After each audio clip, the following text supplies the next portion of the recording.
حمل کے دنوں آخری دنوں میں عورتوں کو سجدہ کرنے میں تکلیف ہوتی ہے تو کیا وہ لوگ تکیے پر سجدہ کر سکتے ہیں؟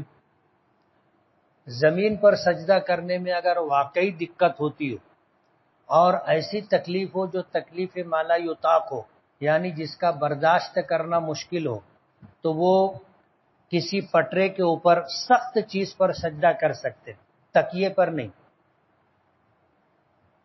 سامنے کوئی سخت تیپائی ہو اس کے اوپر سجدہ کر سکتے ہیں۔ زید کی دعوت تھی، زید نے 2 دوستوں کو ساتھ لے لیا، کیا یہ جائز ہے؟ جائز نہیں ہے۔ حدیث پاک میں آتا ہے کہ جس کی دعوت ہے وہی جا کر کھانے کا حق رکھتا ہے، اور جس کی دعوت نہیں ہے وہ اگر کہیں گیا تو وہ جاتے ہوئے چور ہوتا ہے اور واپس آتے ہوئے ڈاکو ہوتا ہے۔ جب جانے لگتے ہیں تو نظر چھپا کر کے، سر جھکا کر کے، فون ایسے لگا کر کے جاتے ہیں، چوروں کی طرح جاتے ہیں، لیکن جب کھا لیتے ہیں تو پھر ایسے ٹینٹ ہو کر کے نکلتے ہیں، اب کوئی کیا کر لے گا۔ جائز نہیں ہے، جس کی دعوت ہے وہی جائے، اور اگر اپنے ساتھ آپ نے کسی کو لے لیا ہے تو اس کے لیے اس وقت تک کھانا جائز نہیں ہے جب تک کہ جس کا کھانا ہے وہ اجازت نہ دے دے۔ حضور پاک صلی اللہ علیہ وسلم کبھی ایک جگہ دعوت پر جا رہے تھے، ایک شخص آپ کے ساتھ ساتھ لگ گیا، اسے نہیں معلوم تھا کہ حضور کہیں کھانا تناول فرمانے جا رہے ہیں، وہ عقیدت اور احترام میں آپ کے ساتھ چلنے لگا۔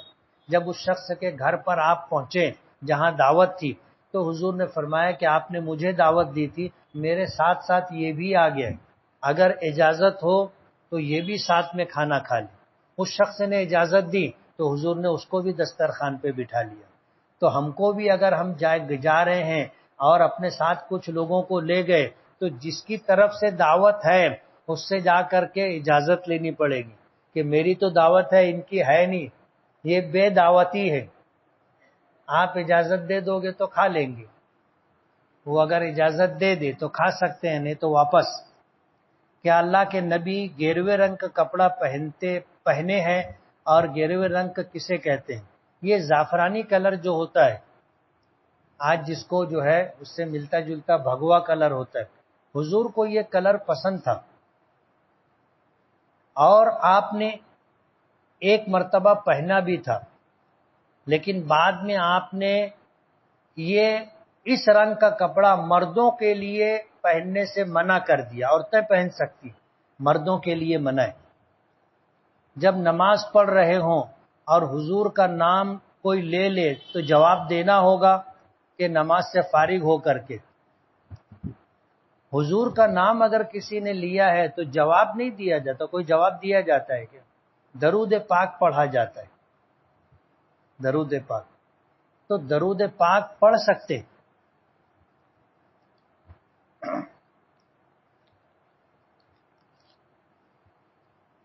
فجر کی نماز نہیں پڑھنے والا منافق ہو جاتا ہے، جب تک نہ پڑھے یا اس کی قضا نہ کر لے تو منافق ہی رہتا ہے۔ کیا ایسا ہے؟ منافق کسے کہتے ہیں؟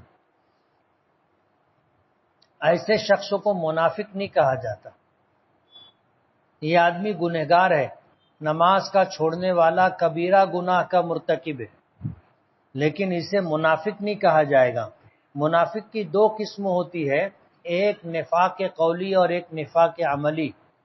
ایک منافق وہ ہوتا ہے جس کے دل میں ایمان نہیں ہوتا لیکن اپنی زبان سے اپنے مومن ہونے کا دعویٰ کرتا ہے، آج اس کی شناخت اور پہچان نہیں ہو سکتی۔ ایک نفاق عملی ہے، حضور نے فرمایا کہ منافق کی 4 قسمیں ہیں۔ 4 قسموں کے لوگ ایسے ہیں جن میں عملی نفاق پایا جاتا ہے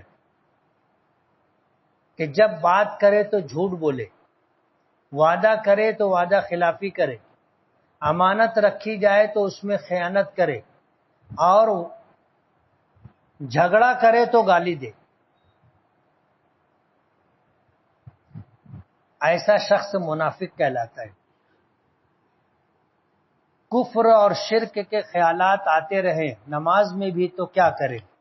لا الہ الا اللہ پڑھنا چاہیے.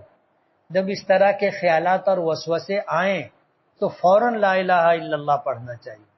میں نے خواب میں دیکھا کہ میں ایک بزرگ کو قرآن سنا رہا ہوں. اس کی تعبیر کیا ہے؟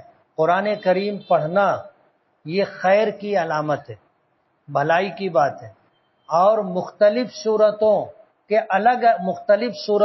الگ الگ تعبیر ہے. لیکن قرآن کریم پڑھنے کی مجموعی طور پر دیکھا جائے تو اچھی تعبیر ہے. کیا پیاز کھانے سے اور گالی دینے سے وضو ٹوٹ جاتا ہے؟ وضو نہیں ٹوٹتا ہے، لیکن آدمی جو ہے گالی دے گا تو گنہگار ہوگا، اور پیاز کھائے گا تو مسجد میں آنا ہو تو پھر پیاز کھا کے نہیں آنا چاہیے تاکہ منہ میں بدبو نہ رہے اور اس سے کسی کو تکلیف نہ ہو. اب جو لوگ بیڑی پیتے ہیں وہ جب بات کرتے ہیں تو ان کے منہ سے بھپکا نکلتا ہے. ڈاکٹر کے پاس بھی جاتے ہیں تو ڈاکٹر بولتے ذرا دور رہو، اور جب وہ آلہ لگاتے ہیں اور لمبی سانس لینے کے لیے بولتے تو بولتے ادھر منہ کر کے سانس لے. بدبو ایسی ہوتی ہے کہ جو بیڑی نہیں پیتا وہ برداشت نہیں کر سکتا. کیا آپ نے حرم میں نماز پڑھائی ہے؟ نہیں، میں نے کبھی حرم میں نماز نہیں پڑھائی. حضرت ابو بکر کا اصل نام کیا تھا؟ حضرت ابو بکر کا نام عبداللہ تھا. بعض لوگ عتیق کہتے ہیں. ابو بکر کنیت ہے اور صدیق حضور کا دیا ہوا لقب ہے. انگ کرنا کیسا ہے؟ یہ عیسائیوں کا طریقہ ہے، نہیں کرنا چاہیے.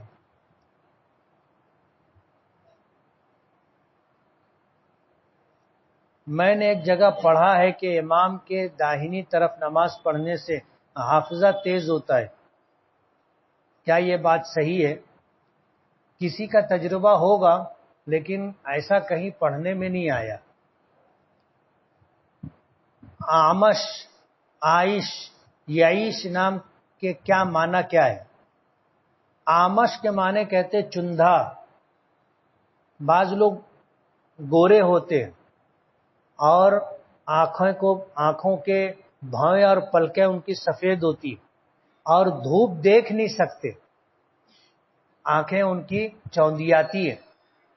ایسے شخص کو آمش کہا جاتا ہے. اب ظاہر بات ہے نام رکھنے کا رکھ سکتے لیکن اچھا نام نہیں ہے. اسی طرح جو ہے عائش، عائش کے معنی اچھی زندگی گزارنے والا، عین سے ہے، الف سے نہیں. یعیش کے معنی بھی یہی ہے، رکھ سکتے ہیں. جس کارخانے میں میں کام کرتا ہوں وہاں ایک مزدور ہمیشہ مجھ پر کسی نہ کسی بات کو لے کر طنز کرتا رہتا ہے اور وہ غیر مقلد ہے. میں ہمیشہ اس کی باتوں کو ہنس کر ٹال دیتا ہوں، لیکن اب وہ حد سے تجاوز کرنے لگا ہے. میں سوچ رہا ہوں کہ اب اس سے دوری بنا لوں، کہیں قطع تعلق کا گناہ تو نہیں ملے گا. جھگڑے سے، اختلاف سے بچنے کے لیے اور اس کے شر سے بچنے کے لیے تعلقات اگر آدمی توڑتا ہے تو گنہگار نہیں ہوگا. زید کو مشت زنی کی عادت ہے، وہ توبہ کرتا ہے مگر توبہ ٹوٹ جاتی ہے. اچھی عادت نہیں ہے، توبہ کرنا چاہیے، دعا بھی کرنا چاہیے کہ اللہ تعالیٰ توبہ پر استقامت عطا فرمائے. زید کو بدنظری کی عادت ہے. بدنظری کا مطلب یہ پرائی بہن بیٹیوں کو غلط نگاہ سے دیکھنا، یہ گناہ بے لذت ہے. ظاہر بات ہے تم نے دیکھا تو کیا ملا؟ کچھ ملا؟ مزہ ملا؟ مزہ بھی نہیں ملا. آدمی گنہگار ہو جاتا ہے تو یہ گناہ بے لذت ہے. ناسک سے واپسی پر عشاء کی نماز چھوٹ گئی، رات 11 بجے مالیگاؤں پہنچے تو نماز قصر پڑھنا پڑے گی یا پوری؟ نماز پوری پڑھنا پڑے گی. وقت رہتے ہوئے اگر اپنے وطن آ گئے تو نماز پوری پڑھنی پڑے گی. اگر راستے میں صبح صادق ہو جاتی اور نماز قضا ہو جاتی تو پھر قصر کرتے. لیکن جب رات 11 بجے ہم مالیگاؤں پہنچ گئے اپنے وطن صبح صادق سے پہلے تو عشاء کی نماز کا وقت ہے، پوری نماز پڑھنی پڑے گی۔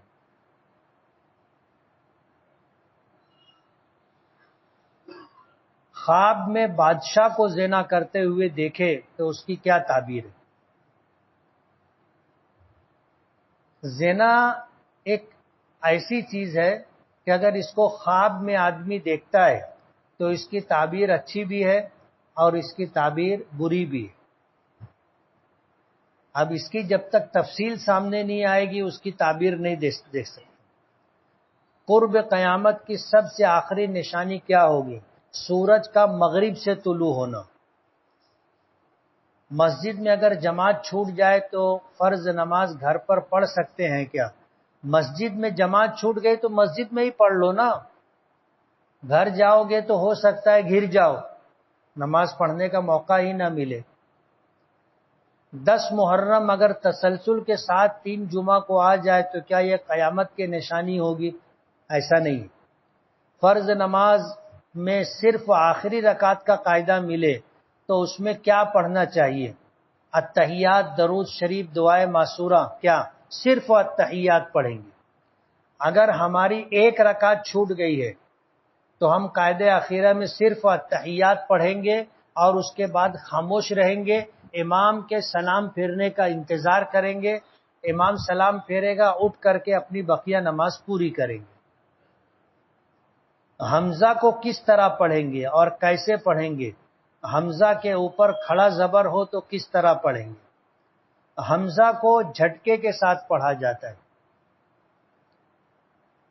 اب وہ کسی قاری صاحب کے پاس آپ بیٹھو گے تو وہ بتائیں گے۔ میرے چھوٹے بھائی کی شادی ہے اور لڑکی والے ایسا بول رہے ہیں کہ دلہن ہم پہنچا کر کے دیں گے، ان کا یہ کہنا ہے کہ یہ سنت ہے۔ نبی کریم صلی اللہ علیہ وسلم نے اپنی بیٹی حضرت فاطمہ کا نکاح کیا تھا تو اسے حضرت علی کے گھر تک پہنچایا تھا۔ بارش کے ایام بڑی تیزی سے گزر رہے ہیں، شہر مالیگاؤں میں نفع بخش بارش نہیں ہو رہی ہے۔ کل جمعہ میں فَقُلْتُ اسْتَغْفِرُوا رَبَّكُمْ إِنَّهُ كَانَ غَفَّارًا اس آیت کے پس منظر میں بیان کریں گے انشاءاللہ۔ اگر کسی نے حج کیا اور وہ چاہے کہ اس کی خبر اس کے مرحومین تک پہنچ جائے تو کیا وہ قبر پر جا کے کہہ سکتا ہے کہ میں حج کر کے آیا ہوں؟ کہہ سکتا ہے۔ انابیہ کے معنی کیا ہے؟ انابیہ عین کے ساتھ ہے، الف کے ساتھ، حمزے کے ساتھ نہیں ہے، عین کے ساتھ ہے انابیہ، جس کے معنی ہے خوشبودان کے۔ وہ ایک خوشبودان ہوتی ہے، اس میں آگ رکھتے ہیں اور اس کے اوپر کافور کیا ڈالتے ہیں؟ لوبان، اس کو کہتے ہیں انابیہ۔ کوئی نام رکھنا چاہے تو رکھ سکتا ہے۔ ہم لوگ موبائل پر سنے تھے کہ 10 نام ایسے جو نہیں رکھ سکتے، انابیہ ہے، ابیہ ہے، زویا ہے، رضا ہے، ارکا ہے، منتشا ہے وغیرہ۔ میں نے تو نہیں سنا، آپ نے سنا ہو تو کس نے کہا ہے؟ اگر دیکھنا پڑے گا۔ اگر کوئی گھر سے پہلی صف میں نماز پڑھنے کی نیت کر کے نکلے اور پہلی صف نہ پائے تو کیا اس کو پہلی صف کا ثواب ملے گا؟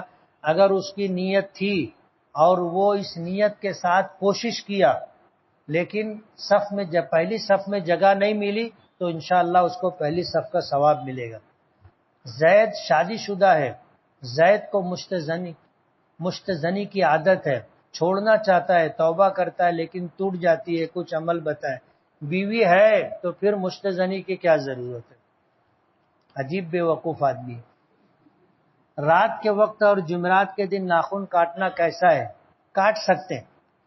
بعض لوگ کہتے ہیں مکروہ ہے، لیکن ایسا کچھ بھی نہیں ہے۔ زید کے دل میں کفر اور شرک کے وسوسے آتے ہیں تو اس سے ایمان باقی رہتا ہے کہ نہیں؟ ایمان باقی رہتا ہے، لیکن وسوسہ آئے اس طرح کا تو کلمہ پڑھنا چاہیے۔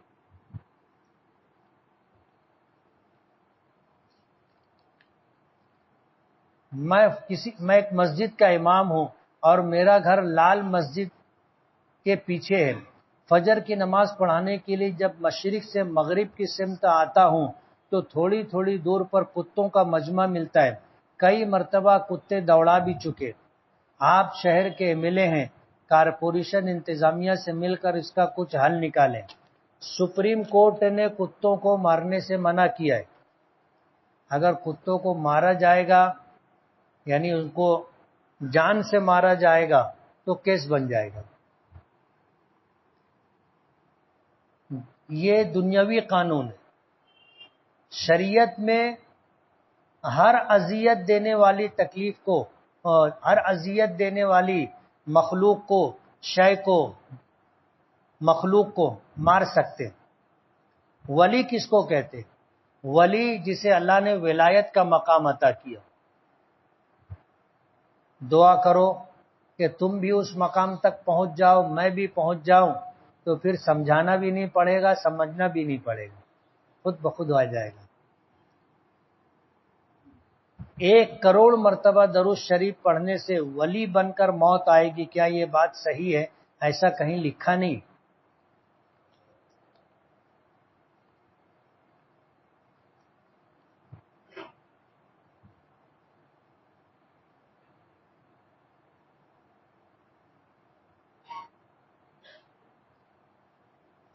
کسی نے پچھلے ہفتہ امین عشرت کے امام صاحب کے متعلق سوال کیا تھا. ابھی پھر کسی نے چٹھی بھیجی. میری جانکاری ایسی تھی کہ وہ ڈابھیل سے فارغ ہیں.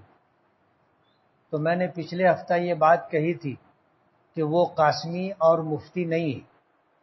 لیکن وہ میرے پاس آئے تھے اور انہوں نے مجھ سے یہ بتایا کہ میں عربی چہارم تک ڈابھیل میں پڑھا، اس کے بعد میں دیوبند چلا گیا تھا، لیکن وہاں اصل دارالعلوم میں داخلہ نہیں ہو سکا تھا.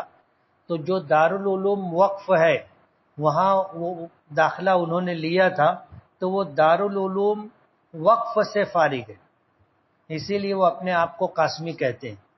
اور انہوں نے ایسا بتایا کہ پڑھتے ہوئے انہوں نے افتاء کا کورس بھی ساتھ ساتھ کیا، اور انہوں نے پڑھ رہے تھے دارالعلوم وقف میں، اور انہوں نے افتاء کی سند کسی دوسرے مدرسے سے لی، اور انہوں نے کہا تھا کہ آپ اس کی وضاحت کر دینا.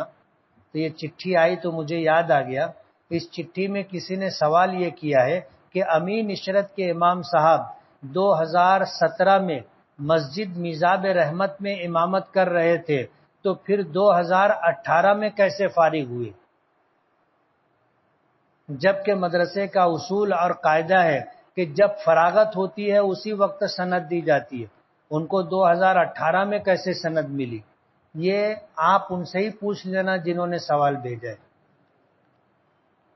گزشتہ جمعرات کو ایک سوال تھا،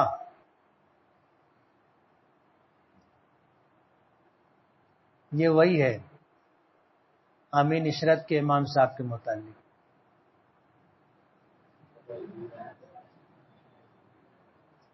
اس میں ایسا لکھا ہے کہ 2005 میں حفظ سے فراغت ہوئی عقل کنواں سے. فارسی اول سے عربی چہارم تک ڈابھیل میں پڑھے، پھر عربی پنجم سے دور حدیث کی تکمیل دارالعلوم وقف دیوبند سے کی، اور جامعہ امام اعظم ابو حنیفہ دیوبند سے افتاء کی سند لی. ہر سال رمضان المبارک سے پہلے جمعیت علماء کے زیر اہتمام شہر کی تمام مساجد کے ائمہ و مؤذنین ذمہ داران کی نشست ہوتی ہے. اسی طرح مؤذنین حضرات کی تربیتی نشست ہوتی ہے.